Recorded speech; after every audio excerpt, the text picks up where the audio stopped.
Bapak, Ibu, Saudara yang terkasih, ibadah ini disertai dengan perjamuan kudus. Kami menghimbau Bapak Ibu untuk menyiapkan roti dan anggur atau biskuit dan sirup untuk perjamuan yang akan dipimpin oleh gembala kita yang terkasih, Pendeta Dr. Insinyur Niko Nyoto Raharjo. Sebelum kita memulai ibadah, mari bersama-sama kita berkatakan dengan iman Mazmur 91 sebagai doa kita. Dalam lindungan Allah, orang yang duduk dalam lindungan yang maha tinggi dan bermalam dalam naungan yang maha kuasa akan berkata kepada Tuhan, tempat perlindunganku dan kubu pertahananku, Allahku yang kupercayai. Sungguh, dialah yang akan melepaskan engkau dari jerat penangkap burung, dari penyakit sampar yang busuk. Dengan kepaknya ia akan menudungi engkau, di bawah sayapnya engkau akan berlindung. Kesetiaannya ialah perisai dan pagar tembok. Engkau tak usah takut terhadap kedahsyatan malam, terhadap panah yang terbang di waktu siang, terhadap penyakit sampar yang berjalan di dalam gelap, terhadap penyakit menular yang mengamuk di waktu petang. Walau 1.000 orang rebah di sisimu dan 10.000 di sebelah kananmu, tetapi itu tidak akan menimpamu. Engkau hanya menontonnya dengan matamu sendiri dan melihat pembalasan terhadap orang-orang fasik. Sebab Tuhan ialah tempat perlindunganmu, yang maha tinggi telah kau buat tempat perteduhanmu. Malapetaka tidak akan menimpa kamu, dan tulah tidak akan mendekat kepada kemahmu. Sebab malaikat-malaikatnya akan diperintahkannya kepadamu untuk menjaga engkau di segala jalanmu. Mereka akan menatang engkau di atas tangannya, supaya kakimu jangan terantuk kepada batu. Singa dan ular tedung akan kau langkahi. Engkau akan menginjak anak singa dan ular naga. Sungguh, hatinya melekat kepadaku, maka aku akan meluputkannya. Aku akan membentenginya, sebab ia mengenal namaku. Bila ia berseru kepadaku, aku akan menjawab. Aku akan menyertai dia dalam kesesakan. Aku akan meluputkannya dan memuliakannya. Dengan panjang umur akan kukenyangkan dia, dan akan kuperlihatkan kepadanya keselamatan daripadaku.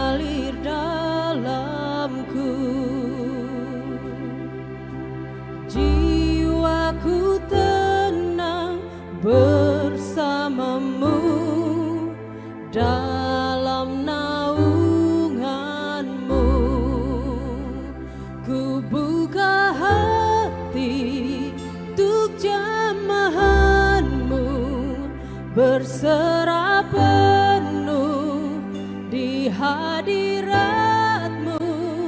Kau ambil alih seluruh hidupku, di altarmu menyembahmu.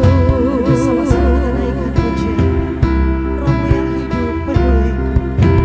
Rohmu yang hidup penuhiku, mengalir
Dia.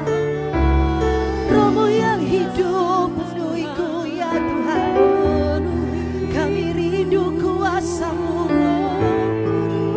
Urabasyandara labayasera labasanda.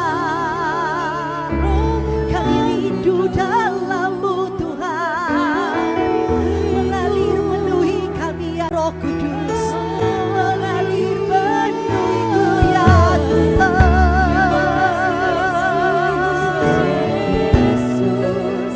Kau yang layak disembah ya Allah.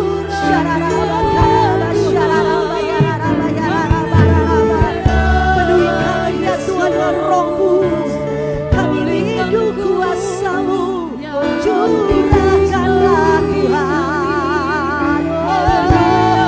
Syararabakara, labayasora, labasande.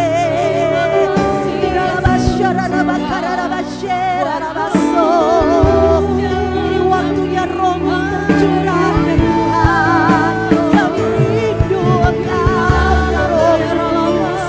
Lawatan-Mu ya Bapa.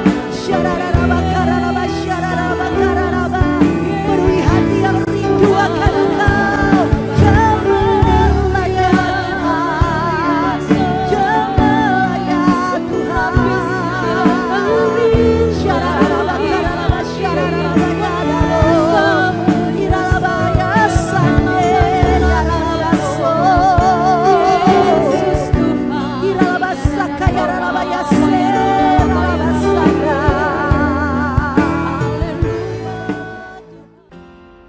Sebelum lebih lagi kita masuk dalam pujian, penyembahan dan firman Tuhan, mari bersama-sama kita deklarasikan Pentakosta ketiga. Pentakosta ketiga adalah pencurahan Roh Kudus yang dahsyat di zaman now, melebihi yang terjadi di Azusa Street. Pentakosta ketiga akan mengakibatkan penuaian jiwa yang terbesar dan terakhir sebelum Tuhan Yesus datang kembali. Pentakosta ketiga akan membangkitkan generasi Yeremia, yaitu anak-anak muda yang dipenuhi Roh Kudus, cinta mati-matian kepada Tuhan Yesus, tidak kompromi terhadap dosa, dan akan bergerak untuk memenangkan jiwa.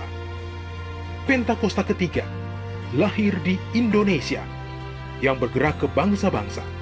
Gerakan ini dari timur ke barat dan akan kembali ke Yerusalem. Pentakosta ketiga akan memberikan kuasa untuk menyelesaikan amanat agung, dan setelah itu Tuhan Yesus datang kembali. Katakan kemuliaan-Mu di tempat ini ya Tuhan Allahku. Beriku belas kasihan-Mu bagi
Shalom semuanya. Waktu berjalan begitu cepat. Dengan tidak terasa tanggal 4 September tahun 2020, keluarga besar GBI Jalan Jenderal Gatot Subroto berumur 32 tahun. Dimulai dengan satu gereja di Gedung Karsa Pemuda Senayan, Jakarta yang berjumlah sekitar 400 orang. Sekarang berkembang menjadi 1.200 gereja di dalam dan di luar negeri. Dengan jumlah jemaat lebih dari 300.000 orang, dengan sekitar 9.500 school. DNA gereja kita adalah restorasi Pondok Daud. Saya ingat ada 2 hamba Tuhan yang menubuatkan saya menjadi alat Tuhan untuk merestorasi Pondok Daud, yaitu Pendeta Scheng dari Belanda dan Om Damaris yang merupakan penginjil sepenuh waktu pertama di Indonesia. Mereka saat ini sudah bersama dengan Bapa di sorga. Kisah Para Rasul 15 ayat 15 sampai dengan 18 berkata bahwa Tuhan Yesus akan datang kembali dan merestorasi Pondok Daud yang telah roboh. Ini tidak berarti bahwa restorasi Pondok Daud baru terjadi pada waktu Tuhan Yesus datang kembali. Tetapi restorasi Pondok Daud ini sedang terjadi pada hari-hari ini dan akan selesai secara sempurna pada saat Tuhan Yesus datang kembali. Untuk apa Tuhan Yesus merestorasi Pondok Daud? Supaya semua orang lain mencari Tuhan dan segala bangsa yang disebut milik Tuhan mencari Tuhan. Ini berarti tujuan Tuhan Yesus merestorasi Pondok Daud supaya terjadi penuaian jiwa besar-besaran. Apa yang dimaksudkan dengan restorasi Pondok Daud? Dalam 25 tahun yang pertama, sejak tahun 1988, pengertiannya adalah doa, pujian, penyembahan bersama-sama dalam unity siang dan malam. Dalam 25 tahun yang kedua, pengertiannya adalah prajurit-prajurit Tuhan yang gagah perkasa, yang mempunyai gaya hidup berdoa, memuji dan menyembah Tuhan dalam unity siang dan malam, dan melakukan kehendak Tuhan pada zaman ini. Jadi hari-hari ini di tengah pandemi COVID-19 yang sedang direstorasi adalah kita-kita, yaitu saudara dan saya, supaya menjadi prajurit-prajurit Tuhan yang gagah perkasa, yang artinya menjadi pemenang. Untuk menjadi pemenang, maka yang pertama, gaya hidup kita adalah berdoa, memuji dan menyembah Tuhan dalam unity siang dan malam. Artinya kita harus hidup intim dengan Tuhan. Kita sekarang sedang direstorasi untuk menjadi lebih intim dengan Tuhan. Untuk menjadi pemenang, maka yang kedua, kita harus melakukan kehendak Tuhan pada zaman now. Dan kita sekarang sedang direstorasi untuk bisa melakukan kehendak Tuhan pada zaman now. Sesuai dengan pesan Tuhan Yesus kepada 7 sidang jemaat dalam kitab Wahyu pasal 2 dan pasal 3. Yang berarti ini juga pesan buat kita semua. Bahwa hanya pemenang yang masuk sorga. Pada waktu Tuhan Yesus merestorasi saya di tengah-tengah pandemi COVID-19 ini, untuk menjadi lebih intim dengan Tuhan, untuk lebih mengerti kehendak Tuhan pada zaman now, itu sangat menyakitkan. Saya diproses, saya dibersihkan, saya dimurnikan, saya harus diam di rumah, berdiam diri sampai dengan hari ini. Tuhan berbicara kepada saya melalui Yesaya 26 ayat 20 dan 21 yang berkata, "Mari bangsaku, masuklah ke dalam kamarmu, tutuplah pintumu sesudah engkau masuk, bersembunyilah barang sesaat lamanya, sampai amarah itu berlalu. Sebab sesungguhnya Tuhan mau keluar dari tempatnya untuk menghukum penduduk bumi karena kesalahannya, dan bumi tidak lagi menyembunyikan darah yang tertumpah di atasnya, tidak lagi menutupi orang-orang yang mati terbunuh di sana." Sampai hari ini, terus terang saya masih merasakan amarah Tuhan belum berlalu. Saya tidak tahu sampai berapa lama kita disuruh bersembunyi barang sesaat lamanya.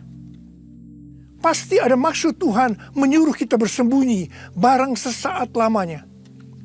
Kalau kita melihat tokoh-tokoh dalam Alkitab, mereka harus bersembunyi atau disembunyikan Tuhan barang sesaat lamanya sebelum melakukan pekerjaan besar. Seperti Nuh dan keluarga.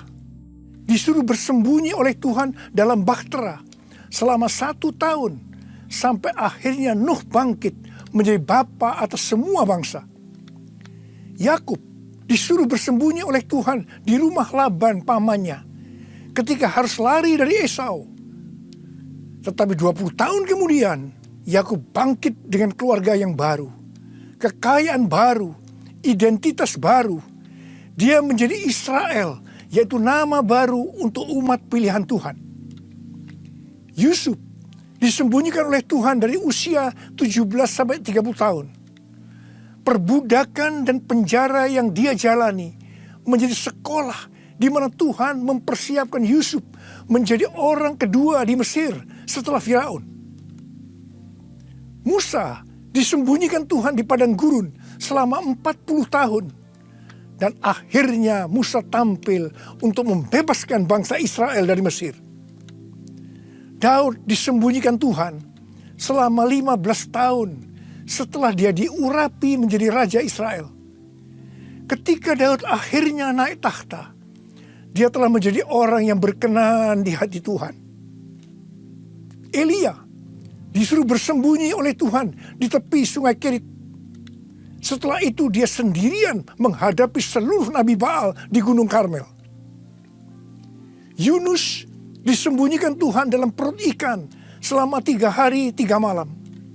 Setelah itu dia ke Niniwe berkhotbah dalam kebangunan rohani terbesar dalam sejarah. Murid-murid Tuhan Yesus disuruh bersembunyi oleh Tuhan di kamar loteng Yerusalem selama 10 hari. Sampai Roh Kudus dicurahkan secara luar biasa. Mereka dipakai untuk melakukan amanat agung. Penuaian jiwa besar-besaran terjadi. Paulus disembunyikan oleh Tuhan di tanah Arab dan di Damsyik selama 3 tahun. Ketika dia kembali, dia dipakai Tuhan secara luar biasa dan menjungkir balikkan dunia. Paulus juga disembunyikan Tuhan di dalam penjara Romawi. Ketika dibebaskan, Paulus sudah menyelesaikan surat penggembalaan Efesus, Filipi, Kolose, dan Filemon. Rasul Yohanes disembunyikan Tuhan di Pulau Patmos, di mana kitab Wahyu, kitab nubuatan terbesar sepanjang masa, dituliskan dan sekarang itu diberikan kepada kita. Akhirnya yang paling luar biasa, Allah menyembunyikan Tuhan Yesus. Dia tinggal di dalam rahim bumi selama 3 hari. Dan pada hari ketiga, Tuhan Yesus bangkit dan membawa keselamatan bagi seluruh umat manusia.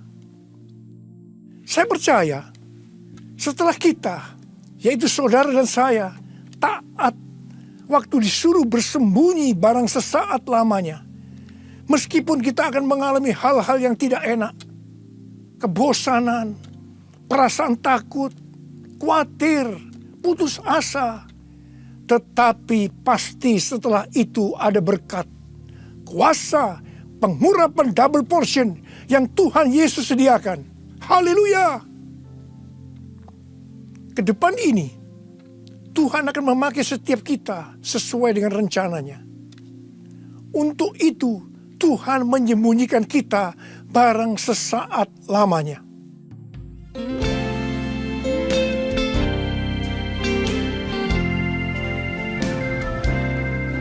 Tuhanku, ya Allahku, Engkau perlindunganku. Hanya kepadamu ku bersujud. Tuhanku, ya Allahku, Engkau perlindunganku. Hanya kepadamu ku bertelut. Aku memuji Engkau Yesus, menyembah kepadamu.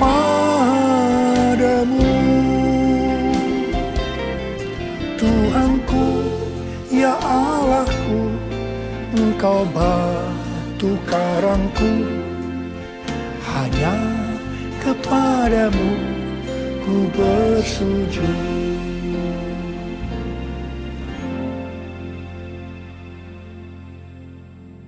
Tadi dikatakan, untuk menjadi pemenang, maka ada dua hal yang harus dilakukan. Yang pertama, gaya hidup kita harus berdoa, memuji, dan menyembah Tuhan dalam unity siang dan malam.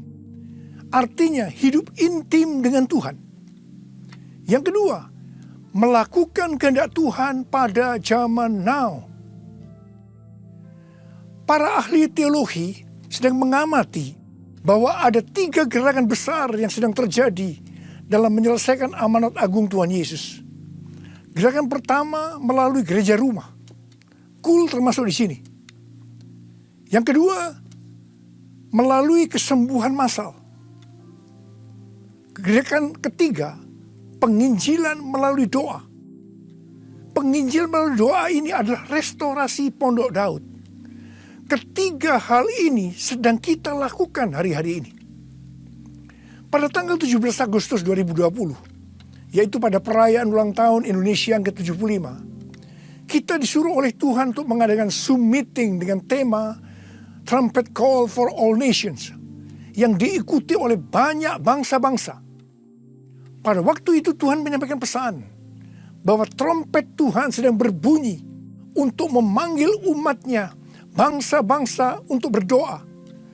Melalui Yeremia 33 ayat 3, Tuhan berkata, "Berserulah kepadaku, maka aku akan menjawab engkau dan akan memberitahukan kepadamu hal-hal yang besar dan hal yang tidak terpahami, yakni hal-hal yang tidak kau ketahui." Ada 3 topik doa yang Tuhan mau kita lakukan hari-hari ini. Yang pertama, berdoa untuk negara kita, Indonesia. Yang kedua, berdoa untuk pertobatan. Dan yang ketiga, berdoa untuk penuaian jiwa besar-besaran. Kita harus berdoa untuk negara kita, Indonesia. Sesuai dengan Yeremia 29 ayat 7, kita harus berdoa untuk kesejahteraan negara kita. Karena kalau negara Indonesia sejahtera, maka kita juga akan mengalami sejahtera.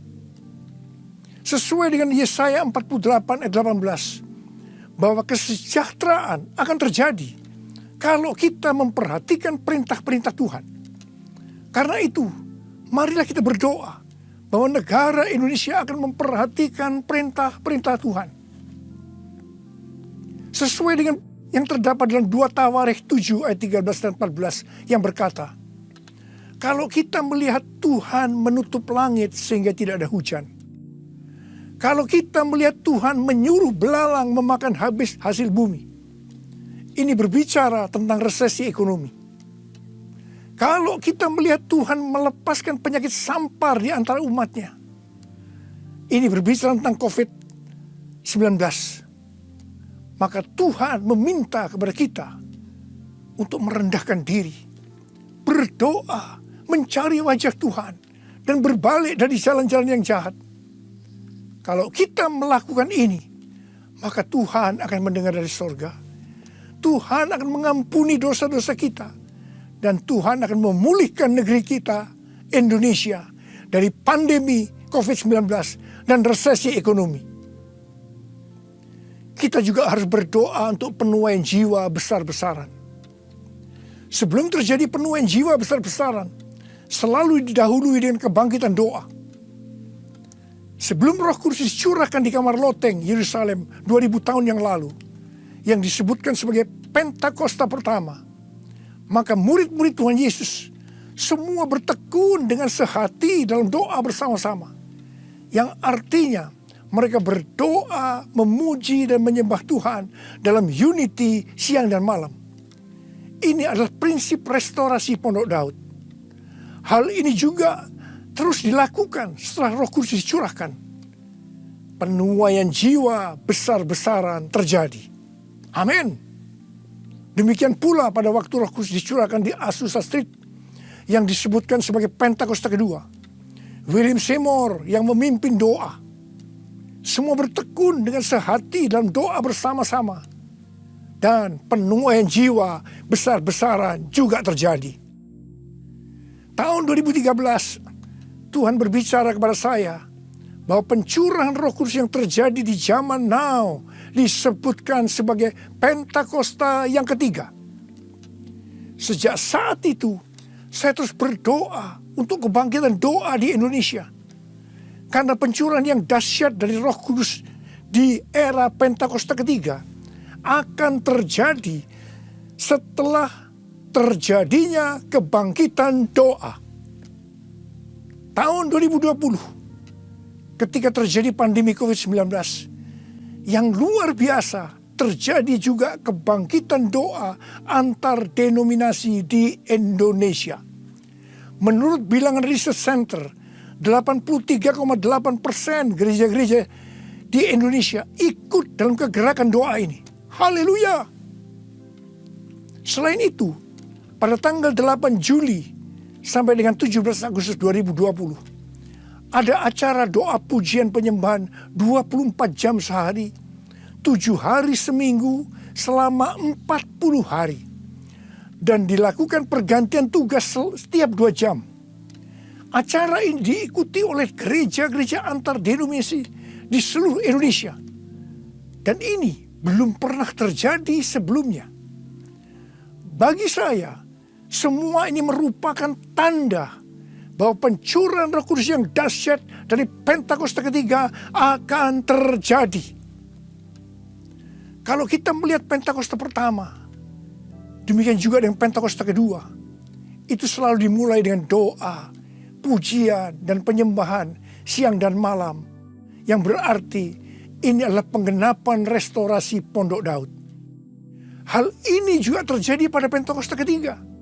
Kita mungkin tidak sadar bahwa selama 32 tahun Tuhan memberikan DNA restorasi Pondok Daud kepada kita. Yang ternyata restorasi Pondok Daud itu untuk mempersiapkan Pentakosta yang ketiga. Kita harus berdoa agar kebangkitan doa, pujian, dan penyembahan terus berlanjut. Kuasa-Nya dicurahkan, berkat-Nya dilimpahkan, penuaian besar sungguh terjadi.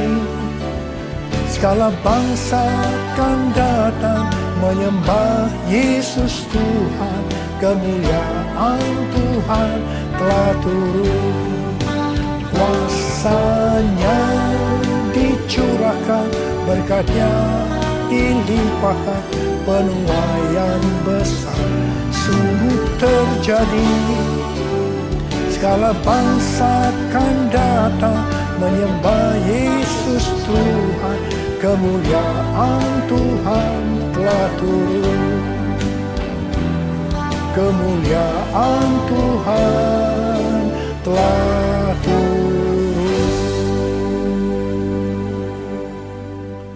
Tuhan berkata mengenai Daud, bahwa Daud adalah orang yang berkenan di hati Tuhan dan yang melakukan kehendak Tuhan. Jadi Tuhan berkenan kepada Daud karena Daud melakukan kehendak Tuhan. Kehendak Tuhan yang mana? Alkitab berkata bahwa Daud melakukan kehendak Tuhan pada zamannya. Kalau kita merindukan hidup kita berkenan di hati Tuhan, maka kita harus melakukan kehendak Tuhan pada zaman now. Apa kehendak Tuhan pada zaman now?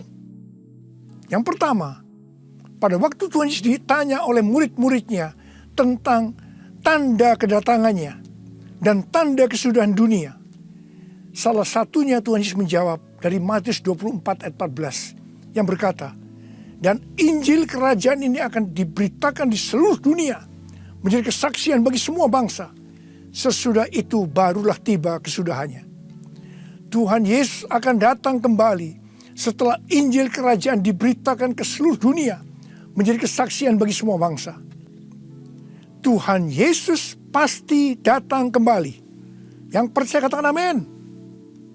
Karena itu Tuhan Yesus memberikan amanat agung kepada murid-muridnya dengan berkata di dalam Matius 28 ayat 19 dan 20. Karena itu pergilah, jadikan semua bangsa muridku dan baptislah mereka dalam nama Bapa dan Anak dan Roh Kudus, dan ajarlah mereka melakukan segala sesuatu yang telah kuperintahkan kepadamu.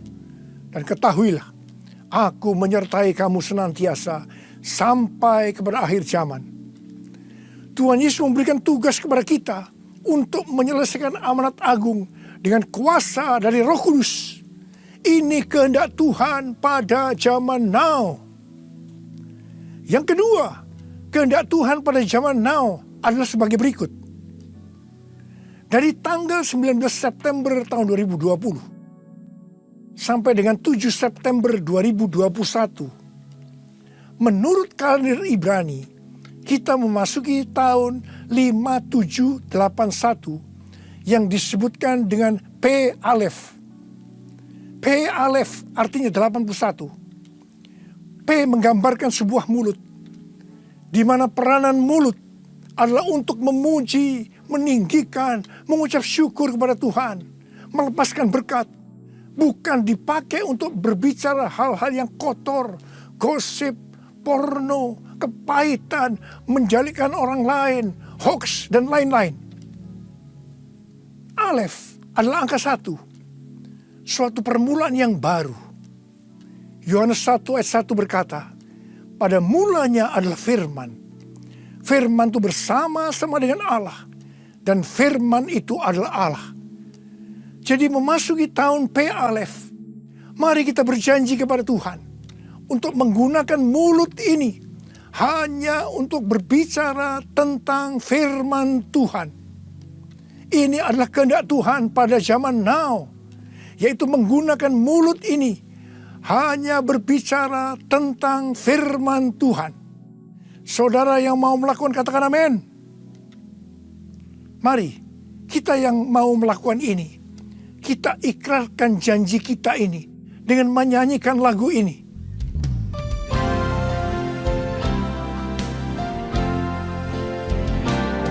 Mulutku penuh dengan pujian kepadamu ya Yesus Tuhan.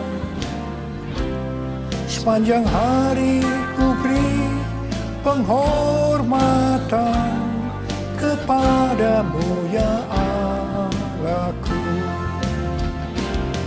Mulutku penuh dengan pujian kepadamu ya Yesus Tuhan. Sepanjang hari ku beri penghormatan kepadamu ya Allahku. Kepadamu ya Allahku. Uriala basyara bala bala bala bala. Uriala bara bara bara bara bara bara bara bara. Uriala bara bara bara bara bara bara bara bara. Oh Yesus, saya mau berdoa buat saudara. Ada berapa banyak di antara saudara yang saat ini sedang disuruh oleh Tuhan bersembunyi barang sesaat lamanya. Mungkin saudara mengalami ketakutan, kebosanan, mungkin kecewa, mungkin ada yang putus asa. Tapi ketahuilah, Tuhan menyuruh kita, menyuruh saudara bersembunyi barang sesaat lamanya untuk merestorasi saudara. Untuk menjadi prajurit-prajurit Tuhan yang gagah perkasa. Untuk menjadi pemenang. Dan hanya pemenang yang masuk surga. Tuhan, berikanlah damai sejahtera-Mu buat anak-anak-Mu Tuhan. Kasihani mereka ya Tuhan. Kasihani. Sudah lama Tuhan mereka sedang menunggu-nunggu ini. Terima damai sejahtera Tuhan. Terima kesembuhan. Terima mujizat Tuhan. Oh ralaba shikaralaba laba laba laba. Tuhan terima kasih. Ya Tuhan terima kasih.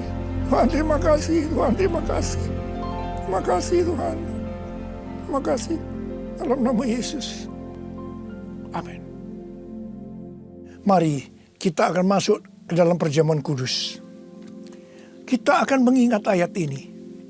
Sebab setiap kali kamu makan roti ini dan minum cawan ini, kamu memberitakan kematian Tuhan sampai Ia datang. Perjamuan kudus adalah perjamuan Tuhan Yesus sendiri. Setiap kali kita masuk dalam perjamuan kudus, Tuhan Yesus selalu berkata, biarlah ini menjadi peringatan akan daku. Karena itu mari, arahkan hati saudara kepada kebaikan Tuhan. Kita akan mengingat kebaikan Tuhan. Mari tundukkan kepala. Tuhan, siapakah kami sebelum kami mengenal Engkau? Kami semua orang berdosa. Upah dosa adalah maut. Mati. Mati kekal selama-lamanya. Tempatnya di neraka. Tuhan, Engkau datang ke dalam dunia ini untuk menyelamatkan kami semua ya Tuhan. Kau angkat kami sebagai anak-anak-Mu. Engkau berkati kami, Engkau tuntun kami, Engkau bela kami, Engkau tegur kalau kami salah. Engkau sembuhkan kami, Engkau jagai kami ya Tuhan. Dalam masa pandemi ini Tuhan. Itu Engkau ya Tuhan. Itu Engkau ya Aba. Tuhan akan memberkati saudara melalui perjamuan kudus. Tapi Tuhan mau kita makan dan minum dengan cara yang benar. Karena itu masing-masing berdoa. Introspeksi. Lihat keadaan dirimu masing-masing. Jangan menyimpan dosa. Kalau ada dosa yang Tuhan ingatkan saat ini, langsung minta ampun. Ampuni saya Tuhan. Ampuni saya Tuhan. Ampuni kami Tuhan. Ampuni, ampuni, ampuni. Minta ampun. Minta ampun. Tuhan, anak-anak-Mu sedang meminta ampun kepadamu. Kasihani mereka Tuhan. Ampuni mereka Tuhan. Ampuni, ampuni. Ya Bapa, ya Bapa. Ya Bapa, ya Bapa. Bapa, terima kasih. Kami akan masuk dalam perjamuan kudus dengan hati yang penuh ucapan syukur. Dalam nama Yesus kami berdoa. Amin. Mari, angkat roti di tangan kanan saudara tinggi-tinggi. Sebab apa yang telah kuteruskan kepadamu telah aku terima dari Tuhan. Yaitu bahwa Tuhan Yesus pada malam waktu Ia diserahkan mengambil roti. Dan sesudah itu Ia mengucap syukur atasnya. Ia memecah-mecahkannya dan berkata, inilah tubuhku yang diserahkan bagi kamu. Perbuatlah ini menjadi peringatan akan aku. Sudah dikasih Tuhan. Bukankah roti yang kita pecah-pecahkan ini adalah persekutuan kita dengan tubuh Kristus? Mari kita makan dalam nama Yesus.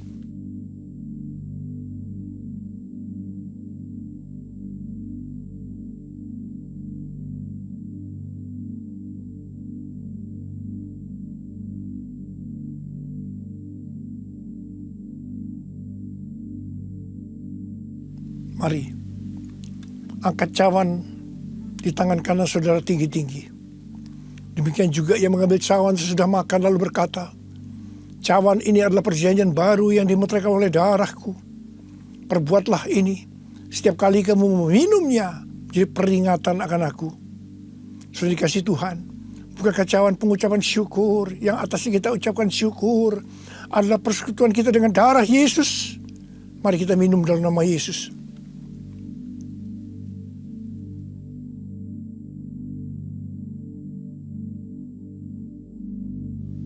Mari, angkat tangan saudara. Ucapkan syukur dengan suara. Jangan diam.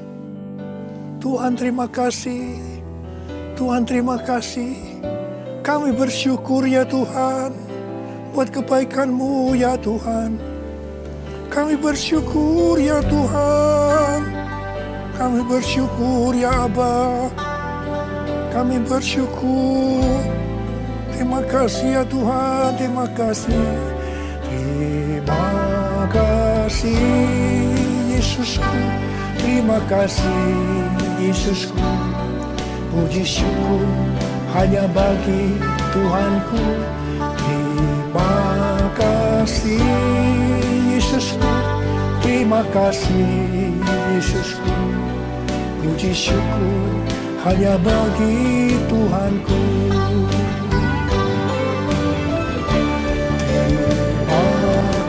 kasih Yesusku, terima kasih Yesusku. Puji syukur hanya bagi Tuhanku. Terima kasih Yesusku, terima kasih Yesusku. Puji syukur hanya bagi Tuhanku. Puji syukur hanya bagi Tuhanku. Puji syukur hanya bagi Tuhanku.